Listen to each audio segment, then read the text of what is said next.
ಸ್ಕಿಲ್ಸ್ನ ಕಲಿತೀನಿ ಅಂತ ಹೇಳಿದ್ದ ನಾನು ಯಾವ ಸ್ಕಿಲ್ ಕಲಿಯೋದು ಅಂತ ತಲೆ ಕೆಡಿಸ್ಕೊಂಡಿದ್ದಾಗ ನನಗೆ ನೆನಪಾಗಿದ್ದು ಚಾಟ್ ಜಿ ಪಿ ಟಿ. ಸರಿ ಅಂತ ಚಾಟ್ ಜಿ ಪಿ ಟಿಲಿ ಅಣ್ಣ ನಂಗೆ 2 ಸ್ಕಿಲ್ಸ್ನ ಹೊರ ಕೊಡು ಅಂತ ಕೇಳ್ಕೊಂಡಿದ್ದಕ್ಕೆ ಅವನು ತಥಾಸ್ತು ಅಂತ 45 ದಿನಕ್ಕೆ 90 ಸ್ಕಿಲ್ಸ್ನ ಲಿಸ್ಟ್ನೇ ಕೊಟ್ಬಿಟ್ಟ. ಅದರಲ್ಲಿ ಇವತ್ತು ನಾನು ಕಲಿತಿರೋ ಮೊದಲನೇ ಸ್ಕಿಲ್ಲು ಯೋಗಾಸನದಲ್ಲಿ ಬರೋ 2 ಆಸನಗಳು, ಮರ್ಜರಾಸನ, ಬಿಥಿಲಾಸನ ಹಾಗೆಯೇ ಬಾಲಕಾಸನ. ಸರಿ ಇದನ್ನು ಹೇಗೆ ಮಾಡೋದು ಅಂತ ಯೂಟ್ಯೂಬಲ್ಲಿ ನೋಡಿ ಆಮೇಲೆ ಮಾಡೋಕೆ ಟ್ರೈ ಮಾಡಿದ್ದೆ. ಅದು ಹೀಗೆ: ಇದು ಕ್ಯಾಟ್ ಕೌ ಪೋಸ್, ಇದು ಚೈಲ್ಡ್ಸ್ ಪೋಸ್. ಇದಾದಮೇಲೆ ಇನ್ನು ಡೈಲಿ ಯೂಸ್ಫುಲ್ ಸ್ಕಿಲ್ ಯಾವುದು ಅಂತ ನೋಡಿದ್ರೆ, ಸರಿ ಒಂದು ಕಾಫಿ ಮಾಡೋದು ಕಲಿ ಅಂತ ಹೇಳೋದಾ? ಸರಿ ಆಯಿತು ಅಂತ ಯೂಟ್ಯೂಬಲ್ಲಿ ನೋಡಿ ಮೊದಲು ನೀರು ಹಾಕಿ, ಆಮೇಲೆ ಸಕ್ಕರೆ ಹಾಕಿ, ಕಾಫಿ ಪುಡಿ ಹಾಕಿ, ಆಮೇಲೆ ಹಾಲು ಹಾಕಿ, ಅದು ಕುದಿಯೋ ತನಕ ಕಾಯ್ದು ಒಂದು ಲೋಟಕ್ಕೆ ಹಾಕಿ.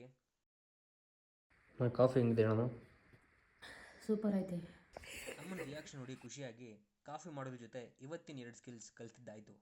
ವಿಡಿಯೋ ಇಷ್ಟ ಆಗಿದ್ರೆ ಒಂದು ಲೈಕ್ ಮಾಡಿ, ನಿಮ್ಗೆ ಏನು ಅನ್ನಿಸ್ತು ಅಂತ ಕಮೆಂಟ್ ಮಾಡಿ, ಹಾಗೆಯೇ ನನ್ನನ್ನು ಫಾಲೋ ಮಾಡೋದನ್ನ ಮರಿಬೇಡಿ. ನಾನು ನಾಳೆ ಸಿಗ್ತೀನಿ.